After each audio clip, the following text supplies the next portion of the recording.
Tanah Perdikan Sembojan. Seri 1 Suramnya Bayang-Bayang. Audiobook, novel silat. Cerita, Esa Mintarja. Episode 35. Namun Rangga Gupita memotong. Itu adalah satu cara yang pernah dilakukan oleh para prajurit Demak. Tetapi agaknya yang dilakukan itu kurang tepat.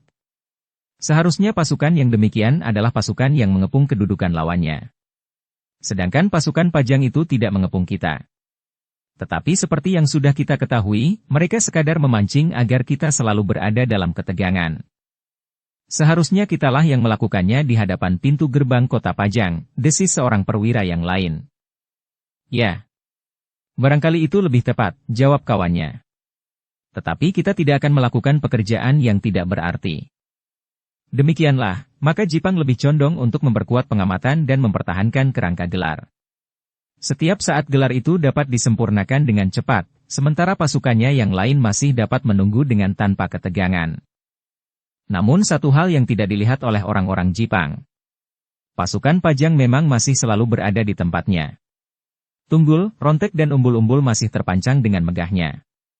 Namun ketika gelap menyelubungi medan, sebagian dari pasukan Pajang itu telah dihisap kembali masuk ke dalam gerbang kota. Yang terjadi, ketika fajar menyingsing adalah sangat mengejutkan. Pasukan Jipang yang menghadapi gelar itu sama sekali tidak melihat gerakan apapun juga, sehingga mereka masih tetap menganggap bahwa hari itu pasukan Pajang tidak akan bergerak meskipun dari padukuhan yang dipergunakannya sebagai pesanggerahan mereka melihat kesibukan. Tetapi kesibukan itu tidak lebih dari orang-orang yang membagi makanan bagi pasukan Pajang. Karena itu, maka pasukan Jipang sama sekali tidak mengubah keadaannya pula. Tetapi yang sebenarnya terjadi pada saat itu adalah, bahwa pasukan Pajang segelar sepapan telah dengan serta-merta menyerang kedudukan pasukan Jipang di sisi yang lain. Serangan itu memang mengejutkan. Pasukan Jipang itu telah mendapat hubungan dari pasukan yang diperkuat oleh anak-anak muda dari Tanah Perdikan Sembojan dan melaporkan bahwa pasukan Pajang telah memasang gelar di hadapan mereka. Namun ternyata yang tiba-tiba mendapat serangan adalah pasukan Jipang di sisi yang lain. Serangan itu datangnya tiba-tiba sekali dan di luar perhitungan para perwira Jipang yang berada di sebelah barat Pajang. Mereka bahkan sudah menyiapkan sebagian dari pasukannya untuk membantu pasukan Jipang yang berada di sisi timur bersama pasukan Tanah Perdikan Sembojan. Namun tiba-tiba pasukan Jipang yang di sisi barat itulah yang mendapat serangan dengan kekuatan yang sangat besar. Kekuatan yang tidak disangka-sangka karena sebagian dari pasukan Pajang telah berada di sekitar Demak dan yang lain mengadakan gelar di sisi timur kota. Namun pasukan Jipang adalah pasukan yang gigih. Mereka adalah prajurit-prajurit yang ditempa dalam suasana yang penuh dengan gejolak perjuangan, karena Adipati Jipang sejak semula merasa bahwa haknya atas tahta Demak telah dirampas oleh seseorang yang kemudian mengalir ke jalur Sultan Trenggana. Tetapi bagaimanapun juga kekuatan yang besar dari Pajang dibanding dengan kekuatan Jipang, apalagi sergapan yang tiba-tiba itu telah membuat pasukan Jipang menjadi kacau. Dengan kemampuan para pemimpinnya, Jipang berusaha untuk menyusun diri dalam gelar perang yang memadai. Gelar yang paling mungkin dicapai untuk menghadapi gelar Sapit Urang yang datang dengan garangnya.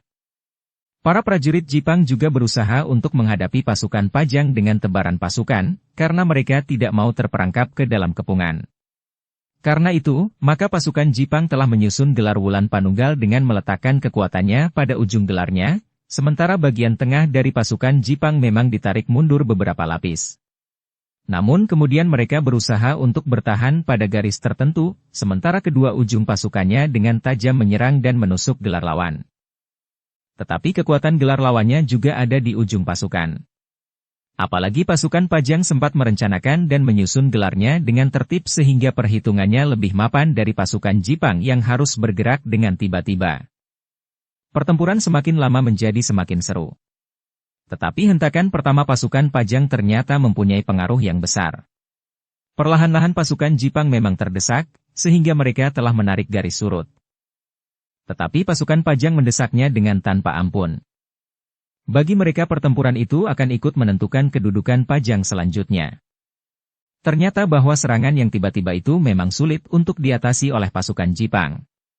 Betapapun mereka dengan sikap seorang prajurit sejati bertempur tanpa mengenal gentar, namun para pemimpin Jipang juga mempunyai perhitungan yang dilandasi dengan nalar. Jika mereka memaksakan diri bertempur terus, maka korban akan semakin banyak jatuh, sementara itu mereka tidak akan berhasil mempertahankan diri. Karena itu, maka senapati tertinggi yang memimpin pasukan Jipang itu, setelah mengadakan pembicaraan pendek dengan para pembantunya, telah memutuskan untuk memerintahkan pasukannya mundur. Sejenak kemudian, maka isyarat itu pun telah didengar oleh seluruh pasukan Jipang. Karena itu, selagi mereka masih mempunyai kekuatan, maka mereka pun telah bergerak mundur melintasi bulak-bulak dan pategalan. Dengan kemampuan seorang prajurit, maka pasukan Jipang yang mundur itu masih tetap kelihatan utuh. Sehingga dengan demikian, maka pada saat-saat tertentu pasukan itu masih juga mampu memukul lawannya. Bahkan beberapa orang sempat membawa kawan-kawan mereka yang terluka. Namun demikian 1-2 orang di antara mereka yang terbunuh, terpaksa harus mereka tinggalkan. Pasukan Pajang berusaha untuk mendesak mereka dan memburu pasukan yang mundur itu. Tetapi pasukan Jipang mampu mempergunakan pategalan dan padukuhan-padukuhan untuk menemukan perisai bagi pasukannya yang sedang mundur itu. Akhirnya, para pemimpin Pajang memerintahkan pasukannya untuk menghentikan pengejaran. Nampaknya para pemimpin pasukan Pajang tidak lagi melihat manfaatnya untuk mengejar pasukan Jipang itu terus-menerus. Apalagi langit menjadi buram dan senja pun akan segera turun. Panglima pasukan Pajang yang sehari sebelumnya sempat mengatur gelar di sisi timur ternyata telah memimpin langsung pasukan Pajang yang menyerang kedudukan pasukan Jipang itu. Dengan demikian maka pasukan Pajang telah menduduki padukuhan yang untuk beberapa lama telah dipergunakan sebagai pesanggerahan dari pasukan Jipang di sisi barat. Tetapi mereka tidak akan tetap berada di padukuhan itu. Sementara itu, maka pasukan Pajang pun telah ditarik kembali. Malam itu juga Panglima pasukan Pajang itu telah memerintahkan pasukannya untuk kembali ke garis gelar pasukannya di sisi timur. Hari itu juga pasukan Jipang yang berada di sisi timur telah dihubungi oleh 2 orang penghubung pasukan Jipang di sisi barat. Mereka melaporkan apa yang telah terjadi. Pasukan Pajang telah mengerahkan pasukannya untuk menyerang kedudukan Jipang di sisi barat. Gila, geram Kirangga Gupita. Kita jangan kehilangan waktu. Kita harus menyerang kedudukan pasukan Pajang di sisi timur. Kapan? Bertanya seorang perwira. Kirangga Gupita termangu-mangu sejenak. Matahari telah mulai turun ketika laporan itu sampai kepadanya. Jika ia mempersiapkan serangan, maka waktunya tinggal sedikit sebelum malam tiba. Karena itu, maka katanya, besok pagi-pagi menjelang fajar kita bersiap. Mudah-mudahan pasukan Pajang masih belum siap. Sebagian dari mereka ternyata berada di sisi barat. Yang nampak oleh kita adalah sekadar bayangan kekuatan pasukan Pajang. Karena itu, maka besok pagi-pagi benar kita harus mendahului kehadiran pasukan Pajang yang lebih besar lagi. Mereka agaknya masih menikmati kemenangan mereka di sisi barat. Rangga Gupita bergerak dengan cepat. Senapati pasukan Jipang yang ada di sisi timur itu pun telah menyiapkan pasukannya. Mereka sudah berada di dalam gelar malam itu, sehingga jika langit menjadi terang esok pagi, pasukan itu langsung dapat bergerak. Hampir semalam suntuk para pemimpin pasukan Jipang tidak tertidur. Namun mereka masih juga memperhitungkan keadaan wadak mereka, sehingga beberapa orang berusaha untuk beristirahat meskipun hanya sekejap. Ketika fajar menyingsing, maka pasukan pun telah bersiap. Mereka telah mendapat ransum mereka, karena ada kemungkinan bahwa mereka akan bertempur sehari penuh, sehingga dengan demikian maka mereka harus makan lebih dahulu sekenyang-kenyangnya. Untuk beberapa saat prajurit-prajurit Jipang dan para pengawal tanah perdikan itu sempat beristirahat. Mereka berjalan hilir mudik untuk memanaskan tubuhnya, serta mendorong makanan yang baru saja mereka makan turun ke dalam perut. Rangga Gupita ternyata tidak menunggu sampai matahari terbit. Ketika semuanya sudah siap, maka ia pun telah berhubungan dengan Panglima pasukan Jipang dan memberikan beberapa pendapat dan pesan. Sekarang sudah saatnya, desis Rangga Gupita. Senapati Jipang yang memimpin pasukan di sisi timur itu pun segera memberikan isyarat kepada para pemimpin kelompok sehingga sejak kemudian segalanya telah siap sepenuhnya. Karena itu, maka senapati pasukan Jipang itu pun telah memerintahkan pasukannya untuk menyerang kedudukan pasukan Pajang di luar pintu gerbang. Sejenak kemudian, maka pasukan Jipang yang diperkuat oleh para pengawal tanah perdikan Sembojan yang sudah terlatih telah menyerang pasukan Pajang bagaikan banjir bandang. Dengan sorak yang getap gempita dan bagaikan memecahkan langit, diiringi oleh isyarat suara bende yang mendengung memenuhi udara, maka pasukan Jipang itu menghantam pasukan Pajang di garis gelarnya. Dalam pada itu, pasukan Pajang ternyata sudah lengkap sebagaimana dilihat oleh pasukan Jipang pada hari pertama. Mereka yang berada di sisi barat telah kembali di dalam gelar yang padat itu. Hal itulah yang diperhitungkan oleh Rangga Gupita. Mereka yang memimpin pasukan Jipang itu menduga bahwa sebagian pasukan Pajang tentu ditarik di sisi barat dan untuk sementara masih menikmati kemenangan mereka. Karena itu, maka Rangga Gupita dan para pemimpin pasukan Jipang mengambil keputusan untuk dengan tergesa-gesa menyerang pasukan Pajang itu. Tetapi hal itu sudah diperhitungkan oleh para pemimpin prajurit di Pajang. Sebagaimana mereka menarik sebagian prajurit Pajang dari gelarnya di sisi timur masuk kembali ke dalam regol dan kemudian justru menyerang ke barat, maka para prajurit itu pun dengan diam-diam di malam hari telah merayap kembali ke dalam gelar di sisi timur. Meskipun mereka merasa letih dan bahkan beberapa di antara mereka telah dilukai dengan goresan-goresan kecil, namun mereka sudah siap untuk bertempur. Meskipun demikian ada juga di antara kawan-kawan mereka yang tidak dapat ikut kembali ke dalam gelar, karena terluka parah dan bahkan ada di antara mereka yang terbunuh. Demikianlah, ketika pasukan Pajang itu menyaksikan pasukan Jipang berlari-larian menyerang mereka dalam gelar yang utuh, maka mereka pun telah bangkit pula. Mereka tidak mau didorong dalam benturan pertama tanpa memberikan hambatan. Karena itu, maka di antara para prajurit yang ada di dalam gelar itu pun telah siap menyambut lawan mereka. Sekelompok prajurit yang terpencar pada bagian-bagian gelar telah berloncatan ke depan sambil menarik busur mereka. Beberapa orang yang lain justru bergeser surut mengambil ancang-ancang. Sejenak kemudian, maka anak panah pun telah berebut terbang di udara. Suaranya yang berdesing nyaring telah menggelitik jantung. Bahkan ternyata orang-orang Pajang telah membuat hujan anak panah itu semakin menggetarkan jantung karena ada beberapa di antara anak panah yang dilontarkan itu adalah anak panah Sendaren. Tetapi para prajurit Jipang pun cukup terampil. Dengan serta-merta maka prajurit-prajurit yang membawa perisai segera mengambil tempat di paling depan. Mereka berusaha melindungi kawan-kawannya dengan perisai mereka. Mereka berusaha untuk memukul dan mengibaskan anak panah yang beterbangan di atas kepala mereka. Namun sejenak kemudian, maka yang menyusul beterbangan di udara adalah beberapa puluh lembing. Prajurit-prajurit Pajang yang mengambil ancang-ancang telah melontarkan lembing-lembing yang berada di tangan mereka. Dalam pada itu, bagaimanapun juga para prajurit Jipang berusaha untuk berlindung di balik perisai-perisai namun satu dua ada juga anak panah dan lembing yang lolos dan mematuk sasaran. Satu dua orang prajurit Jipang dan anak-anak muda tanah perdikan itu pun ada juga yang roboh jatuh di tanah. Karena dorongan kekuatan sendiri, maka orang-orang yang sedang berlari itu pun sulit untuk berhenti atau menghindar, sehingga orang-orang yang terjatuh itu justru telah terinjak kaki-kaki kawan-kawannya. Namun demikian pasukan Jipang dan anak-anak muda tanah perdikan Sembojan yang jumlahnya cukup besar itu telah bergeser maju dengan cepat, sehingga kesempatan untuk mempergunakan lembing dan anak panah pun segera terputus. Pasukan lawan itu menjadi begitu dekat. Dengan demikian, maka para prajurit Pajang itu pun telah meletakkan busur mereka. Mereka pun berganti menggenggam pedang dan tombak. Dengan senjata merunduk maka mereka pun telah menyambut kedatangan lawan. Demikianlah, maka kedua gelar itu pun bertemu. Pertempuran pun segera membakar arena. Pasukan Jipang yang telah lebih dahulu berteriak-teriak itu pun membentur pasukan Pajang dengan garangnya. Namun pasukan Pajang benar-benar sudah siap menerima kehadiran lawannya. Dengan tangkasnya mereka menghindari serangan. Namun tiba-tiba merekalah yang mengayunkan pedang mendatar menebas tubuh lawannya. Tetapi orang-orang Jipang pun telah bersiap sepenuhnya, sehingga karena itu, maka mereka pun dengan cepat bergeser surut dan bahkan serangan merekalah yang datang mendesak.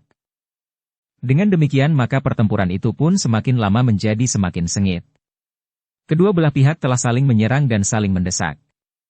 Kedua belah pihak adalah prajurit-prajurit pilihan. Bahkan anak-anak tanah perdikan Sembojan pun adalah anak-anak yang memiliki bekal kemampuan yang cukup. Mereka telah ditempa oleh para perwira dari Jipang, sehingga dengan demikian maka mereka tidak canggung lagi untuk turun ke arena. Namun ternyata bagi anak-anak muda tanah perdikan Sembojan, para prajurit Pajang terlalu garang bagi mereka. Agak berbeda dengan latihan-latihan yang mereka alami dengan para perwira dari Jipang. Dalam pertempuran yang sebenarnya, di dalam benturan gelar yang padat, maka ujung senjata menyambar-nyambar tanpa dikekang sama sekali. Sehingga dengan demikian, karena kurangnya pengalaman betapapun tingginya latihan-latihan yang telah mereka lakukan, namun pertempuran yang sengit itu telah membuat jantung mereka menjadi berdebar-debar. Namun di antara mereka terdapat orang-orang Jipang yang tidak kalah garangnya dengan orang-orang Pajang, sehingga dengan demikian, maka anak-anak muda dari tanah perdikan Sembojan itu pun mendapat tuntunan langsung, bagaimana menghadapi para prajurit Pajang. Meskipun bagaimanapun juga ketiadaan pengalaman mereka mempunyai pengaruh yang besar. Ketika matahari memanjat langit semakin tinggi, maka pertempuran menjadi semakin seru. Apalagi ketika tangan-tangan mereka telah mulai basah oleh keringat. Maka kedua belah pihak seakan-akan menjadi semakin garang. Dalam pada itu, selagi pertempuran antara kedua pasukan itu meningkat sengit, maka dua orang dengan jantung berdebaran berdiri agak jauh di belakang pasukan Jipang sambil mengamati pertempuran itu. Seorang yang sudah berusia agak tinggi berdesis. Ternyata bahwa usaha para perwira Jipang tidak sia-sia. Anak-anak muda Sembojan telah menjadi tangkas dan mampu dilepas di medan yang berat seperti ini. Tetapi mereka belum berpengalaman. Ya Kirandu Keling, jawab yang lain. Mereka tidak mengecewakan. Aku berharap bahwa tidak usah menunggu matahari terbit, pasukan Pajang telah pecah dan mereka akan kita hancurkan sebelum mereka sempat mencapai pintu gerbang. Kirandu Keling mengerutkan keningnya. Kemudian katanya, Rangga Gupita, kau ini sekadar bermimpi atau karena kau ingin membuat hatimu sendiri tentram? Kenapa? Bertanya Kirangga Gupita. Apakah kau tidak melihat benturan yang terjadi antara kedua pasukan itu? Bertanya Kirandu Keling pula. Aku melihatnya. Bukan dalam pengamatan sekilas, setidak-tidaknya pasukan itu seimbang, bertanya Kirangga Gupita. Lalu katanya. Tetapi jika pertempuran itu mencapai lewat tengah hari, maka anak-anak muda tanah perdikan Sembojan sudah menjadi tidak canggung. Mereka akan segera mencapai puncak kemampuan mereka, sehingga mereka akan menjadi semakin meningkat. Dalam keadaan yang demikian, maka seolah-olah kekuatan pasukan Jipang akan bertambah. Tetapi Kirandu Keling menyahut. Jangan berharap terlalu banyak dari anak-anak tanah perdikan Sembojan. Mereka memang telah menunjukkan kemampuan yang tinggi. Tempaan yang diberikan oleh perwira Jipang itu benar-benar membuat mereka menjadi anak-anak muda yang memiliki jiwa dan kemampuan seorang prajurit. Tetapi yang harus mendapat perhatian adalah bahwa pengalaman mereka sama sekali tidak berarti bagi pertempuran seperti ini. Karena itu, bagi mereka yang tidak mampu berpikir cepat untuk menyesuaikan diri, akan segera mengalami kesulitan.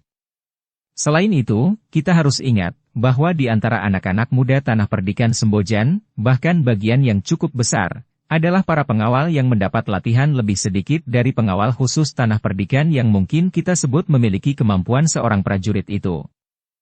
Mereka yang mendapat latihan-latihan tidak langsung itu pun ternyata telah mampu bergerak dengan tangkas. Mereka yang cepat menempatkan diri mereka ke dalam gelar. Kemudian mereka pun dengan cepat sebagaimana dilakukan para prajurit, menyesuaikan diri menghadapi gelar lawan. Mengisi kekosongan dan relung-relung gelar yang disusupi oleh lawan, berkata Rangga Gupita. Kirandu Keling mengangguk-angguk.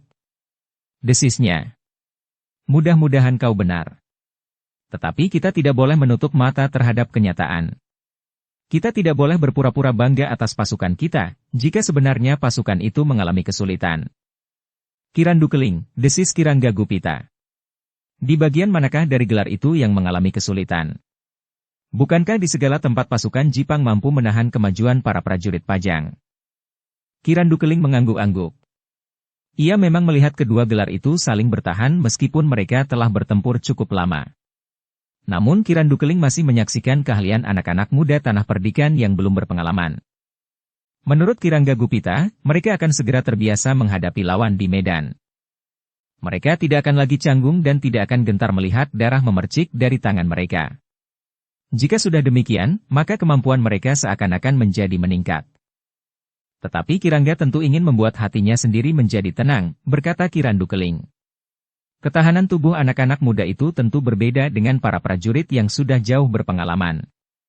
Anak-anak yang berani itu telah menghentakkan segenap kekuatan dan tenaga mereka, meskipun mereka sudah dipesan untuk menghematnya, karena pertempuran itu akan berlangsung lama. Karena itu, maka keseimbangan dapat dipertahankan pada permulaan dari pertempuran itu, tetapi kemudian tidak seperti yang diharapkan oleh Kirangga. Ketahanan tubuh anak-anak muda itu akan segera menurun dan keseimbangan pun berubah. Kirangga menarik nafas dalam-dalam. Lalu katanya, "Aku akan berada di pertempuran. Meskipun aku hanya satu orang tetapi jika aku mampu membuat orang-orang Pajang terkejut, maka agaknya akan mempunyai pengaruh yang besar pula bagi anak-anak tanah perdikan Sembojan itu sendiri." Ia berhenti sejenak, lalu, "Bagaimana dengan Kirandu Keling? Aku tidak akan memasuki medan hari ini. Belum waktunya. Entahlah jika besok pagi atau waktu-waktu yang lain," jawab Kirandu Keling. Kirangga Gupita menarik nafas dalam-dalam.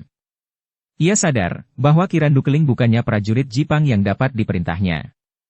Ia dapat berbuat menurut kehendaknya sendiri. Karena itu, maka Kirangga pun tidak memaksa. Bahkan katanya, "Baiklah Kirandu Keling. Beristirahatlah. Aku akan berada di antara anak-anak muda tanah perdikan itu. Mudah-mudahan Jipang benar-benar mampu mematahkan perlawanan Pajang. Tetapi agaknya semua unsur harus kau perhitungkan," jawab Kirandu Keling.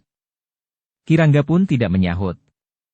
Ia pun segera berlari meninggalkan Kirandu Keling menuju ke medan. Tetapi semakin dekat ia dengan medan, maka hatinya pun menjadi semakin berdebar-debar. Ia mulai melihat apa yang semula tidak nampak oleh matanya, tetapi tertangkap oleh ketajaman mata Kirandu Keling. Ternyata bahwa di beberapa bagian dari medan, ia memang melihat kegelisahan dari anak-anak muda tanah perdikan Sembojan. Bahkan semakin dekat dengan medan, ia baru melihat bahwa pasukan Pajang ternyata lebih banyak dari perhitungannya.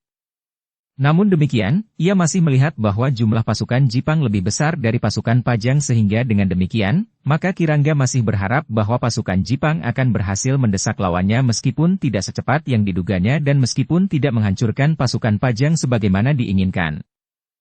Untuk beberapa saat Kirangga berdiri di belakang garis perang. Namun kemudian ia pun telah berusaha untuk menemukan senapati tertinggi pasukan Jipang yang berada di sisi timur Pajang. Jumlah pasukan Pajang melampaui dugaan, berkata senapati itu ketika ditemui Kirangga di medan. "Ya," jawab Kirangga. "Agaknya sebagian prajurit yang kemarin berada di sisi barat telah sempat ditarik," jawab Kirangga. "Kita agaknya terlambat. Jika kemarin meskipun menjelang sore kita menyerang pasukan Pajang, mungkin keadaannya akan berbeda. Tetapi kita sudah terlibat ke dalam pertempuran," geram senapati itu. "Aku akan ikut bertempur," berkata Kirangga. Senapati itu memandang Kirangga sejenak. Lalu katanya, "Terima kasih. Sebaiknya Kirangga berada di antara anak-anak muda tanah perdikan yang memerlukan dukungan kejiwaan." Mereka mulai terpengaruh oleh kegarangan pasukan Pajang, meskipun para prajurit Jipang telah berbuat yang sama. 2 orang senapati pembantuku telah berada di antara mereka di sayap kiri. Mungkin Kirangga akan berada di sayap kanan. Kirangga mengangguk-angguk. Jawabannya, "Baiklah. Aku akan berada di sayap kanan. Namun setelah aku melapor kehadiranku di medan." Demikianlah, maka Kirangga Gupita itu telah menyusup di antara para prajurit Jipang dan anak-anak muda tanah perdikan Sembojan untuk mencapai ujung sayap di sebelah kanan. Beberapa orang prajurit Jipang yang berada di sayap itu menyambut kedatangan Kirangga dengan gembira dan harapan. Bagi mereka Kirangga adalah seorang petugas sandi yang juga seorang prajurit yang memiliki kemampuan yang tinggi. Karena itu, maka kehadirannya tentu akan membantu memperingan tugas para prajurit Jipang. "Marilah," berkata Kirangga. "Anak-anak ingusan itu tidak mampu berbuat banyak," desis seorang perwira Jipang. "Mereka belum berpengalaman. Tetapi bukankah kehadirannya dapat juga mengurangi beban para prajurit Jipang?" bertanya Kirangga. "Ya," jawab perwira itu. Namun sejenak kemudian, keduanya pun telah terlibat ke dalam pertempuran melawan prajurit-prajurit Pajang. Dalam pada itu, ternyata Kirangga Gupita memang seorang yang memiliki ilmu yang tinggi. Dalam waktu yang singkat, ia telah mampu menunjukkan kegarangannya. Seorang prajurit Pajang yang menyerangnya, tiba-tiba saja telah terdorong surut. Dengan cepatnya Kirangga mengayunkan pedangnya mendatar. Yang terdengar adalah keluhan tertahan. Seleret luka telah mengoyak dada prajurit Pajang itu, sehingga sekali lagi ia terdorong surut. Bahkan kemudian prajurit itu pun telah jatuh terlentang dengan bermandikan darah yang mengalir dari luka di dadanya. Kirangga mengamati pedangnya yang merah di ujungnya. Ia sempat berpaling kepada anak-anak muda tanah perdikan. Dengan lantang ia berkata, "Siapa yang tangannya belum basah oleh darah, sentuhlah darah yang masih merah itu dengan ujung jarimu. Maka kalian akan menjadi seorang prajurit yang tidak lagi ragu-ragu menggerakkan senjata kalian di peperangan." Anak-anak muda tanah perdikan Sembojan itu pun termangu-mangu. Namun dalam pada itu, Kirangga Gupita pun telah maju mencari lawan yang lain. Kehadiran Kirangga Gupita di sayap itu telah membuat pertempuran menjadi berubah. Kegarangannya benar-benar menimbulkan kegelisahan di antara para prajurit Pajang. Namun prajurit Pajang yang berpengalaman itu pun telah dengan cepat berusaha menguasai keadaan. 3 orang di antara mereka telah menempatkan diri menghadapi Kirangga Gupita. 3 orang yang dianggap memiliki kelebihan dari kawan-kawannya. "Licik," geram Kirangga Gupita setelah ia bertempur beberapa saat, sementara ketiga orang itu agaknya berhasil mengganggu keleluasaannya bergerak. "Apa yang licik?" bertanya prajurit Pajang itu. "Kalian maju bertiga," sahut Kirangga. "Kita berada di peperangan. Bukan di pertarungan dalam perang tanding. Siapapun dapat melawanmu. Bahkan seandainya sekelompok yang terdiri dari 100 orang sekalipun jika kami memilikinya," jawab salah seorang di antara para prajurit Pajang itu. Kirangga tidak menjawab. Ia pun segera memutar pedangnya dengan kecepatan yang hampir tidak dapat diikuti dengan mata wadak. Namun ketiga orang prajurit Pajang itu berusaha dengan segenap kemampuan yang ada padanya untuk menahan keleluasaan gerak Kirangga, meskipun berkali-kali ujung senjata Kirangga hampir saja mematuk mereka. Dalam kejemuan menghadapi ketiga orang itu, maka Kirangga telah meningkatkan ilmunya. Bukan saja penggunaan tenaga cadangannya, tetapi ilmunya yang mampu mengguncang ketabahan hati lawan-lawannya. Ternyata bahwa Kirangga Gupita telah membuat ketiga lawannya kebingungan. Setiap sentuhan senjata mereka, maka terasa genggaman mereka atas senjata masing-masing menjadi sangat panas. Namun demikian para pengawal itu masih tetap bertahan. Betapapun perasaan panas itu menyengat setiap jari-jarinya. Bahkan bagaikan menghanguskan kulit dagingnya. Rangga Gupita itu tertawa ketika ia melihat lawan-lawannya menyeringai kesakitan. Dengan cepat ia berloncatan sambil memutar senjatanya. Kemudian senjata itu terayun mendatar menembus ke arah leher. Ternyata bahwa lawannya sempat menghindar. Namun ujung pedang itu seakan-akan telah menggeliat dan justru terjulur lurus ke arah jantung. Rangga Gupita memang sengaja memberi kesempatan lawannya menangkis serangannya yang tidak begitu cepat. Namun demikian senjata lawannya itu menyentuh pedang Rangga Gupita, maka terdengar desah tertahan. Prajurit Pajang itu mengaduh karena tangannya bagaikan masuk ke dalam seonggok bara yang menyala. "Gila," geram prajurit Pajang itu, sementara Kirangga Gupita tertawa. Kepada anak-anak muda yang bertempur di sekitarnya Kirangga itu berteriak. "Lihat, para prajurit Pajang tidak lebih dari kelinci-kelinci yang bodoh. Karena itu, maka jangan ragu-ragu. Karena kalian memiliki bekal yang jauh lebih baik dari orang-orang Pajang ini."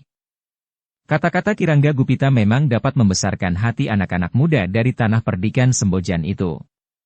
Sambil bersorak keras-keras mereka serentak menyerang lawan-lawan terdekat. Namun mereka bukannya Rangga Gupita. Tidak seorang pun di antara anak-anak muda tanah perdikan yang tahu apakah sebenarnya yang sudah terjadi. Mereka hanya melihat perubahan dalam keseimbangan pertempuran antara Kirangga dengan orang-orang Pajang itu. Tetapi mereka tidak mengerti seutuhnya bahwa Kirangga telah mempergunakan segenap ilmunya sampai ke puncaknya. Mereka tidak mengerti bahwa setiap sentuhan senjata, maka tangan prajurit Pajang itu bagaikan tersentuh bara. Yang mereka lihat hanyalah para prajurit Pajang itu menjadi terdesak karenanya. Sebenarnya lah ketiga orang prajurit Pajang itu menjadi bingung. Mereka agaknya tidak mempunyai peluang sama sekali untuk dapat mengalahkan lawannya. Yang terjadi, semakin lama tangan mereka menjadi semakin lemah. Kirangga masih tersenyum. Dengan nada datar ia berkata, "Nah, itu masih baru permulaan. Tetapi sebaiknya kalian harus bertempur sampai senjata kalian jatuh dengan sendirinya di atas tanah." Namun Kirangga itu terkejut ketika ia mendengar jawaban atas kata-katanya dengan nada yang berbeda, sehingga Kirangga Gupita berpaling ke arah suara itu.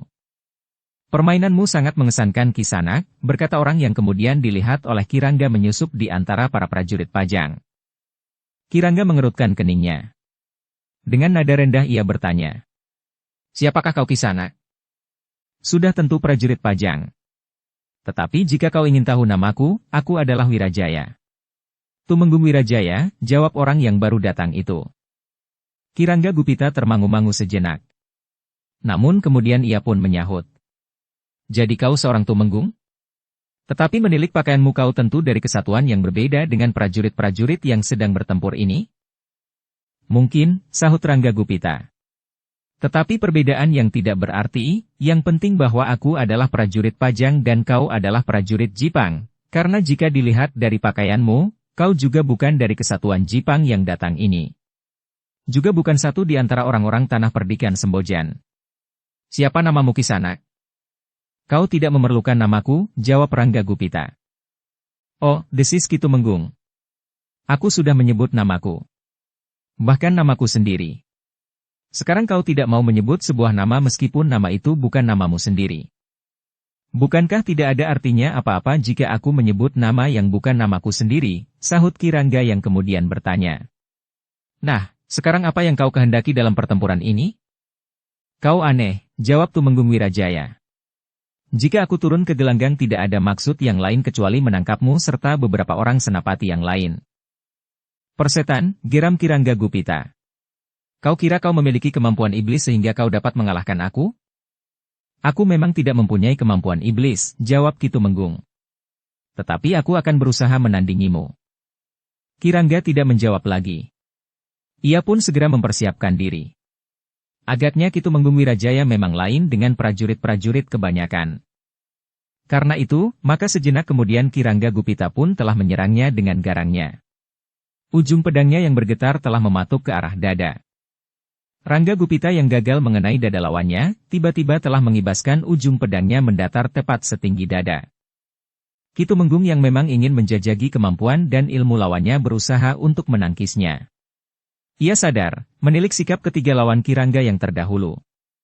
Dalam setiap sentuhan senjata nampaknya mereka menyeringai menahan sakit. Karena itu, maka Ki Tumenggung Wirajaya telah mengeterapkan daya tahannya pada telapak tangannya. Namun Ki Tumenggung itu terkejut juga.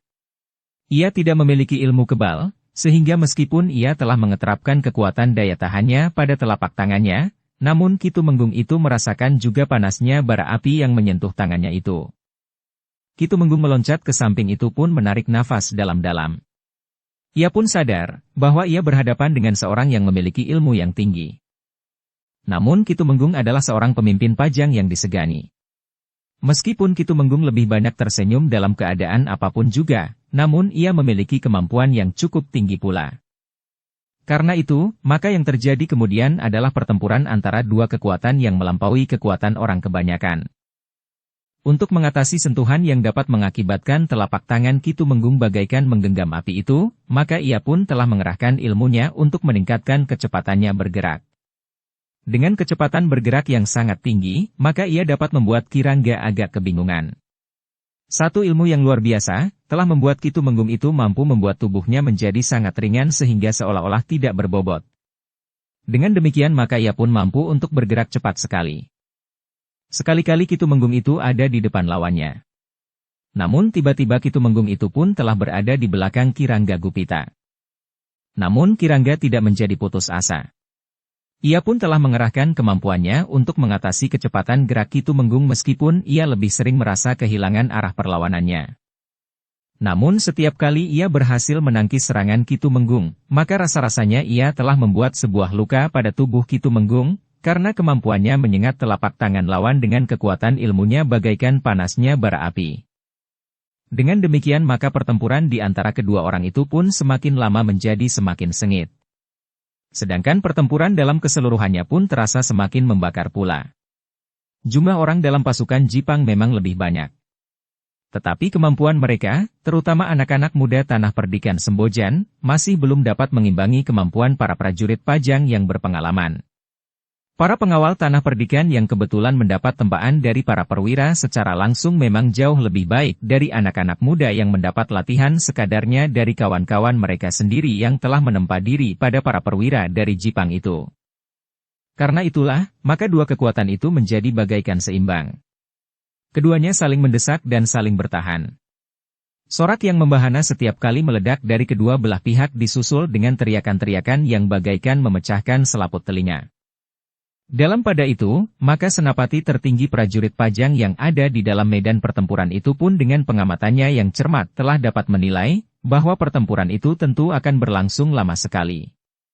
Bahkan senapati itu yakin bahwa pada hari itu, mereka harus menghentikan pertempuran karena malam turun. Pasukan Pajang yang cukup besar itu tidak mampu memecahkan pasukan Jipang yang jumlahnya lebih banyak, meskipun di antaranya adalah anak-anak muda dari Sembojan. Karena itu, maka Pajang yang masih mempunyai tenaga cadangan di balik gerbang kota itu akan dapat dipergunakan di hari berikutnya. Jika ia tidak dengan segera mengubah keseimbangan itu dan perang akan berlangsung berkepanjangan, maka korban akan menjadi semakin banyak.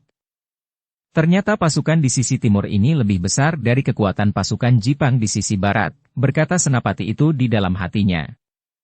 Sebenarnya lah, bahwa matahari semakin lama telah menjadi semakin rendah. Kemampuan dan tenaga di kedua belah pihak pun telah menjadi susut. Ayunan pedang sudah tidak lagi sederas saat pertempuran itu baru mulai. Tombak dan lembing tidak lagi mematuk secepat patukan ular bandotan. Dalam pada itu, pertempuran antara Ki Tumenggung Wirajaya dan Ki Rangga Gupita pun rasa-rasanya tidak akan berkesudahan. Keduanya memiliki kemampuannya masing-masing yang dapat saling mengatasi dan saling mengimbangi meskipun dalam wujud yang berbeda. Langit pun semakin lama menjadi semakin merah. Matahari perlahan-lahan telah turun dan memasuki sarangnya di ujung barat, sehingga senja pun telah datang. Pada saat yang demikian, maka terdengar isyarat dari kedua belah pihak untuk menghentikan pertempuran. Sebagaimana saat pertempuran itu akan dimulai, maka suara bende pun telah mengumandang dan menggelepar di udara. Sementara di pihak lain terdengar suara sangkakala meneriakkan aba-aba untuk menghentikan pertempuran itu pula. Bagaimanapun juga kedua belah pihak adalah prajurit-prajurit yang terlatih dan berpengalaman. Keduanya memiliki beberapa sifat yang hampir sama, meskipun prajurit Jipang pada umumnya memiliki watak yang lebih keras. Namun prajurit Pajang tidak kalah niatnya menghadapi keadaan yang betapapun sulitnya. Meskipun sekali-kali prajurit Pajang itu mengalami tekanan yang berat dan beruntun, namun garis pertahanan pasukan Pajang tidak patah atau terputus. Seperti tali busur yang terdesak melentur, namun kemudian menghentak lurus kembali. Demikianlah ketika pertempuran itu beristirahat, maka para pemimpin Pajang telah sepakat untuk menurunkan pasukan cadangannya. Dengan cepat, maka para senapati telah memanggil sebagian dari para prajurit yang bertugas untuk mengamankan keamanan lingkungan di dalam kota. Sementara itu menyerahkan keadaan dalam kota kepada anak-anak muda yang masih ada serta laki-laki yang masih belum terlalu tua dan masih memiliki kekuatan dan tenaga untuk melakukannya. Sedangkan untuk menjaga segala kemungkinan, maka para prajurit yang tersisa di dalam kota telah diperlengkapi dengan kuda, agar jika diperlukan mereka dapat mencapai tempat-tempat tertentu dengan cepat. Sementara sebagian dari mereka telah diturunkan pula ke medan esok pagi. Dengan hati-hati dan tidak menimbulkan kecurigaan, seorang demi seorang dari prajurit cadangan itu telah pergi ke gelar pasukan Pajang di luar kota menghadapi pasukan Jipang. Namun sementara itu, seorang pengamat dengan tergesa-gesa menemui panglima pasukan Pajang yang ada di kota itu untuk menyampaikan laporan. Kami melihat dua penghubung berkuda pasukan Jipang menuju ke barat. Panglima itu pun kemudian mengurai persoalannya bersama para senapati yang lain. Mungkin kedua penghubung itu memberitahukan keadaan di sisi timur. Hanya sekadar sebagai pemberitahuan. Namun agaknya pasukan Jipang itu mengharapkan bantuan. Namun agaknya pasukan Jipang yang masih sedang menyusun pertahanan di daerah yang dipergunakannya untuk menyusun pertahanan barunya itu, sulit untuk dapat memenuhinya. Selain itu maka jarak antara dua pemusatan pasukan Jipang itu cukup jauh. Kemungkinan yang lain adalah, pasukan di sisi timur memberitahukan bahwa pasukan Pajang sebagian terbesar ada di sisi timur itu, sehingga apabila pasukan Jipang di sisi barat akan menyerang, maka pertahanan di sisi barat tentu sedikit melemah. Dukung channel Novel Silat dengan subscribe, follow, like, komen dan share. Kita harus berhati-hati menanggapi sikap prajurit Jipang yang ternyata mempunyai kemampuan yang sangat besar, berkata Tumenggung Wirajaya. Ya. Hal itu kami sadari sepenuhnya, jawab Panglima prajurit Pajang itu. Lalu, karena itu, maka kita harus segera mengambil sikap. Aku akan memerintahkan pasukan di sisi barat bersiaga sepenuhnya menghadapi segala kemungkinan. Sementara itu, aku tetap berniat untuk menghancurkan pasukan Jipang, atau setidak-tidaknya mendesaknya menjauh seperti di sisi barat. Ki Tumenggung mengangguk-angguk. katanya. Baiklah. Dengan pasukan cadangan itu kita berharap akan dapat memecahkan pasukan lawan esok pagi. Kitumenggung berhenti sejenak, lalu. Tetapi harus diingat, bahwa pasukan Jipang itu pun memiliki tenaga cadangan meskipun hanya sedikit. Ya. Tetapi pasukan cadangan kita lebih banyak, jawab Panglima pasukan Pajang itu. Malam itu, pasukan Pajang akan dilengkapi dengan tenaga-tenaga cadangan, sementara kawan-kawan mereka yang terluka dan terbunuh telah dikumpulkan dari medan dan dibawa memasuki Regol. Mereka telah dibawa ke Banjar terdekat dengan pintu gerbang kota untuk mendapat perawatan dan pelayanan sebagaimana seharusnya. Malam itu ternyata bahwa pasukan kedua belah pihak tidak segera dapat beristirahat. Namun para perwira di kedua belah pihak pun telah berusaha agar para prajurit itu mendapat kesempatan beristirahat sebanyak-banyaknya. Pekerjaan-pekerjaan lain diserahkan kepada mereka yang tidak turun ke medan esok pagi. Beberapa orang prajurit telah melumuri kaki dan tangan mereka dengan param yang memang sudah disediakan. Dengan demikian, terasa urat nadi mereka menjadi hangat, dan darah pun mengalir dengan lancar. Karena itu, maka perasaan letih dan penat pun menjadi segera berkurang. Tetapi seorang prajurit Pajang yang masih muda berkata kepada kawannya, "Kau sudah seperti seorang kakek-kakek. Baru sehari kau bertempur, kau sudah harus memerami kaki, tangan bahkan punggung dan perutmu." "Jangan sombong," sahut kawannya. "Soalnya bukan kakek-kakek atau bukan. Tetapi tubuh ini terasa segar kembali setelah sehari kita bertempur." "Aku cukup dengan sedikit lama membenamkan diri di sungai," jawab prajurit muda itu. "Tubuhku telah segar kembali seperti pada saat aku datang kemari. Mungkin kau cukup dengan mandi semalam suntuk. Tetapi bagiku param ini sangat berarti bagi urat-uratku yang hampir kejang," jawab kawannya. Keduanya tidak berbantah lagi. Masing-masing mempunyai kebiasaannya sendiri-sendiri, sehingga karena itu, maka mereka melakukan apa yang sesuai dengan kebiasaan mereka masing-masing. Namun satu hal yang harus mereka lakukan, sebagaimana diperintahkan oleh para pemimpin mereka, adalah beristirahat sebanyak-banyaknya dapat mereka lakukan. "Besok kalian masih harus bertempur penuh. Soalnya adalah menyangkut masalah hidup dan mati. Karena itu, beristirahatlah. Jika kalian dengan sombong merasa tidak memerlukan waktu untuk beristirahat sebaik-baiknya, maka mungkin sekali besok kau akan keluar dari medan di atas pundak orang-orang yang mengusungmu," berkata seorang perwira kepada kelompok yang dipimpinnya. Dengan demikian maka para prajurit pun telah berusaha sebanyak-banyaknya untuk beristirahat setelah mereka makan malam, sementara mereka yang terluka kecil oleh goresan-goresan senjata, namun masih mampu untuk bertempur, telah mengobati luka-luka mereka lebih dahulu sebelum mereka pergi tidur. Hanya sekelompok kecil sajalah yang bertugas bergantian mengamati keadaan. Namun dalam keadaan yang demikian, seorang demi seorang pasukan Pajang telah bertambah. Malam yang kemudian menjadi kelam, telah menyelubungi medan dengan kesenyapan. Tetapi tak banyak ada gerak di kedua belah pihak. Para prajurit tertidur silang melintang dengan dengkur yang tersendat-sendat. Pada malam itu, di tanah perdikan Sembojan, serombongan pengamen telah memasuki padukuhan.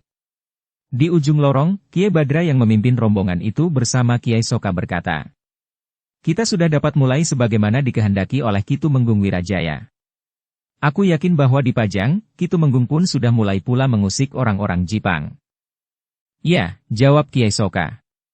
"Kita memang sudah mulai dengan rancangan kita. Jika mungkin maka kita akan menghindari benturan-benturan pada langkah-langkah pertama." "Mudah-mudahan," jawab Kiai Badra.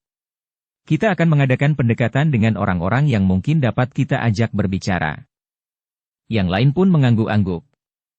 Namun mereka telah mempunyai bekal tertentu sehingga mereka tidak lagi ragu-ragu untuk menyatakan niat mereka yang sebenarnya. Ketika rombongan itu mengadakan pertunjukan tanpa diminta oleh siapapun, maka orang-orang padukuhan itu pun telah banyak yang berkerumun. Namun, mereka terkejut ketika mereka melihat penarinya sama sekali tidak mengenakan pakaian sebagaimana mereka lihat. Penari yang ikut dalam rombongan itu memakai pakaian sehari-hari seperti yang dikenakan oleh perempuan-perempuan tanah perdikan Sembojan. Namun dengan demikian, maka orang-orang yang menyaksikannya menjadi semakin tersentuh hatinya. Perempuan itu pasti Nyai Wiradana yang hilang. Ketika orang-orang padukuhan itu sudah berkumpul karena mendengar suara gamelan, maka penarinya yang tidak mengenakan pakaian penari selain sehelai selendang yang diikatkan di lambung itu pun mulai bangkit dan berdiri di tengah-tengah arena, dikelilingi oleh orang-orang padukuhan itu yang melihat penari itu dengan heran. Namun dalam pada itu, gamelan pun justru telah berhenti. Orang-orang yang mengerumuni arena itu menjadi semakin heran. Namun mereka menunggu apa yang akan terjadi kemudian. Dalam pada itu, maka penari yang tidak mengenakan pakaian penari itu pun kemudian melangkah mengelilingi arena sambil memandang orang-orang yang mengerumuninya. Sejenak kemudian tiba-tiba saja ia berkata, "Kisanak, orang-orang Sembojan yang baik hati. Aku minta maaf, bahwa kali ini aku tidak dapat menari bagi kalian karena sesuatu hal. Aku tidak sempat merias diri di pondokanku karena aku telah diusir oleh orang yang untuk sementara memberikan tempat kepada kami untuk tinggal. Sementara di malam hari dan kadang-kadang di siang hari, kami mengadakan pertunjukan keliling seperti ini." Orang-orang Sembojan itu pun mendengarkan keterangan penari yang tidak dalam pakaian tari itu dengan seksama. Sementara itu perempuan itu pun berkata lebih lanjut.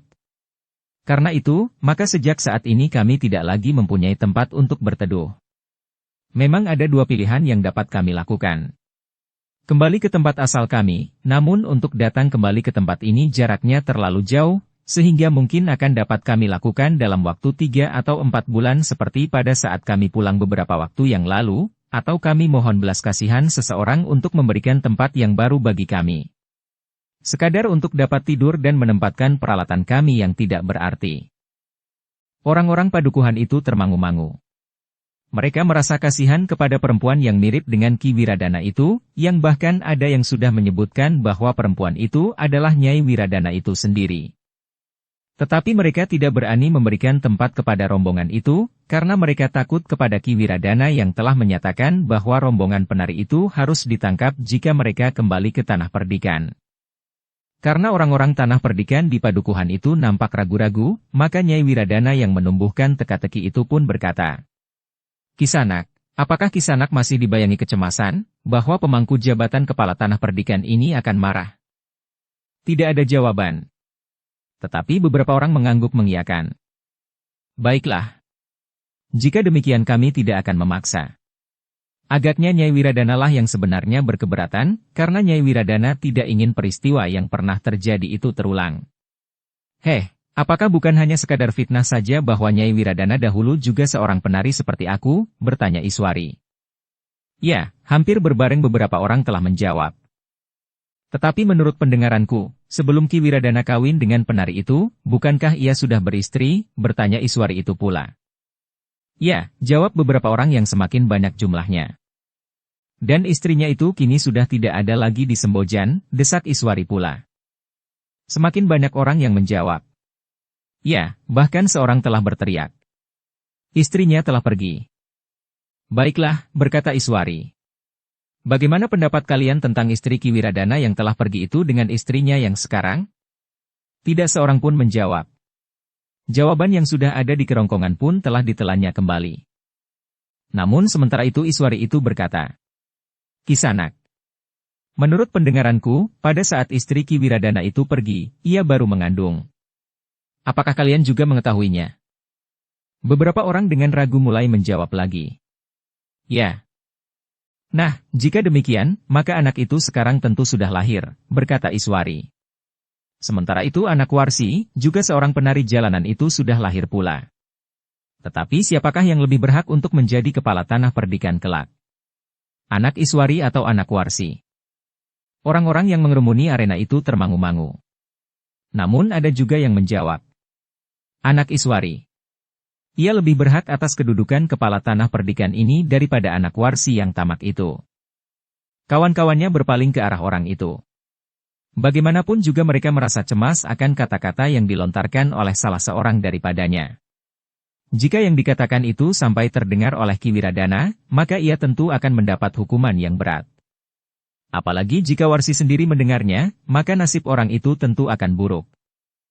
Sementara itu, Iswari yang berada di tengah-tengah kerumunan orang banyak itu pun telah tersentuh hatinya mendengar jawaban itu. Ternyata bahwa paling tidak seorang di antara orang-orang Sembojan masih menganggapnya sebagai ibu dari seorang anak yang akan dengan sah memegang kedudukan kepala Tanah Perdikan. Karena itu, di luar kendali perasaannya, maka muncullah di permukaan sifat perempuannya. Dengan susah payah ia telah menahan agar air mata yang memanasi pelupuknya itu tidak menitik jatuh. Namun ternyata bahwa air mata itu masih juga meleleh di pipinya. Tetapi cahaya lampu minyak yang tidak begitu terang tidak sempat menunjukkan butir-butir air yang menitik kulit pipinya itu. Sementara itu, Iswari telah menghentakkan perasaannya sambil berkata, "Jika demikian, maka pada suatu saat, anak itu akan datang kepada Kisanak semuanya." Kata-kata Iswari itu ternyata merupakan satu isyarat bahwa ia telah mengakui tentang dirinya sendiri. Bahwa ia bukan sekadar perempuan yang mirip dengan Nyai Wiradana. Tetapi dengan kata-katanya yang dilontarkan itu, serta wujudnya dalam pakaian sehari-hari, ternyata perempuan itu memang Iswari. Karena itu, maka Ki Bekel yang kebetulan juga menyaksikannya, telah menyibak orang yang berkerumun itu. Ketika ia muncul di arena maka katanya, "Nyai, aku adalah Bekel dari padukuhan ini." Bekel yang seakan-akan sudah dilupakan, karena semua tugasku sudah diambil alih oleh anak-anak muda yang disebut pengawal padukuhan yang langsung dipimpin oleh Ki Wiradana. Orang itu berhenti sejenak, lalu katanya, "Ada kecenderungan aku memberontak karenanya. Tetapi aku tidak akan mampu berbuat apa-apa. Meskipun demikian, setelah aku mendengar keterangan Nyai, maka aku telah mengambil satu kesimpulan tentang Nyai dan rombongan ini. Karena itu, aku akan mempersilakan rombongan ini untuk berada di rumahku. Apapun yang akan terjadi, aku akan menerimanya dengan senang hati." Iswari memandang Ki Bekel dengan tajamnya.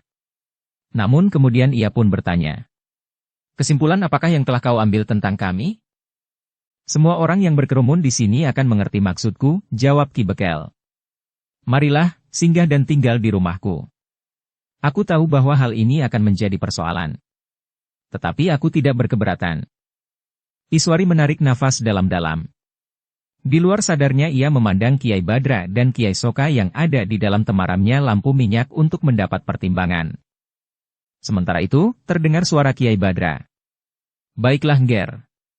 Terimalah tawaran yang sangat berharga ini." Iswari menarik nafas dalam-dalam. Lalu katanya, "Ki Bekel, kami sangat berterima kasih atas kesempatan ini. Marilah.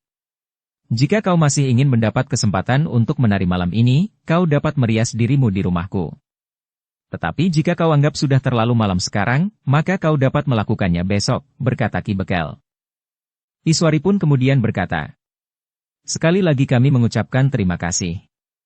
Dengan senang hati kami akan ikut bersama Ki Bekel." Lalu katanya kepada orang-orang yang berkerumun itu, "Kisanak semuanya, aku minta maaf bahwa kali ini aku tidak dapat menari untuk kalian. Tetapi aku berjanji, besok aku akan menari di halaman rumah Ki Bekel, sebagaimana yang telah sering aku lakukan." Orang-orang yang berkerumun itu tidak menjawab. Tetapi sesuatu telah meyakinkan mereka dengan siapa mereka sebenarnya berhadapan. Sejenak kemudian, maka iring-iringan kecil itu pun telah meninggalkan tempat itu menuju ke rumah Ki Bekel. Rumah yang cukup besar dan terhitung cukup baik dibandingkan dengan rumah di sekitarnya. Agaknya Ki Bekel termasuk orang yang berkecukupan. Orang-orang yang berkerumun itu pun telah bubar pula. Tetapi ternyata mereka tidak memencar kembali ke rumah mereka masing-masing. Sebagian besar dari mereka telah berkerumun dan berbincang tentang kata-kata penari yang tidak dalam pakaian tari itu. "Ternyata akhirnya kita benar," berkata seorang laki-laki yang bertubuh tinggi. "Perempuan itu adalah Nyai Wiradana sendiri." "Ya," sahut kawannya. Tanpa menyebut dengan jelas, kita semuanya sudah mengetahui bahwa yang dikatakan itu adalah satu pengakuan. Tetapi ternyata Ki Bekel telah mengambil sikap yang sangat berani. Dengan menampung orang-orang itu, apakah tidak berarti bahwa Ki Bekel dengan terang-terangan telah menentang kekuasaan Ki Wiradana?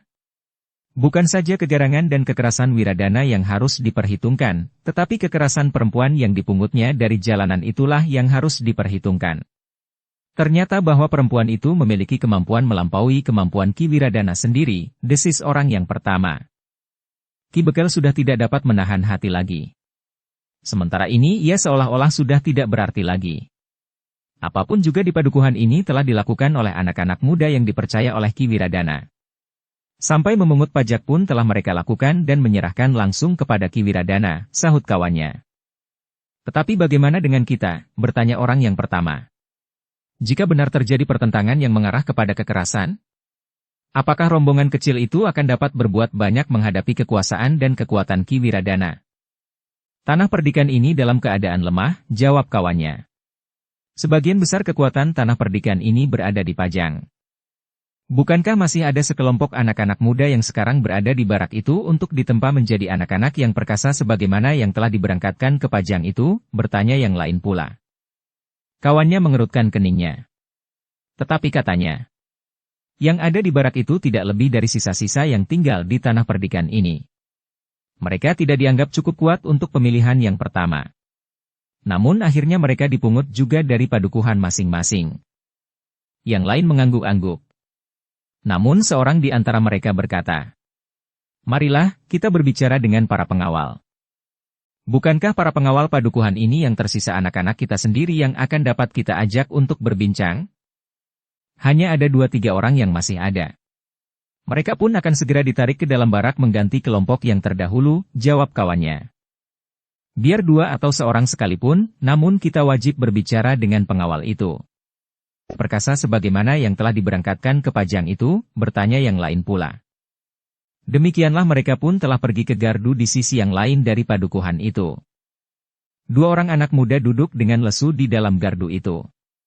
Ketika beberapa orang datang kepadanya, maka telah terkejut karenanya. Bahkan mereka pun telah berloncatan turun dari gardunya.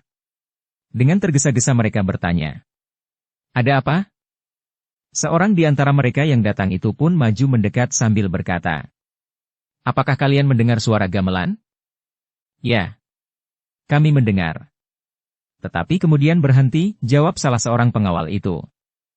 "Apakah kalian tidak berniat untuk mengambil tindakan?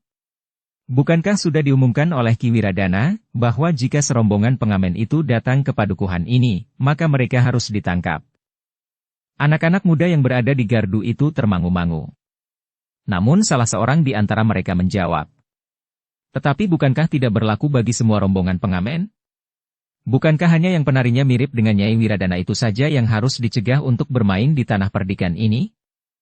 Laki-laki yang berdiri di hadapan anak-anak muda itu justru bertanya, "Kenapa jika rombongan pengamen yang penarinya seperti Nyai Wiradana itu harus dilarang?" "Jangan bertanya kepadaku," sahut anak muda itu. "Bertanyalah kepada Ki Wiradana." "Baiklah," berkata laki-laki itu. Lalu, ternyata bahwa rombongan yang datang itu adalah rombongan dengan penari yang mirip sekali dengan Nyai Wiradana. Bersambung ke episode 36. Dukung kami dengan subscribe, follow, like, komen dan share. Terima kasih.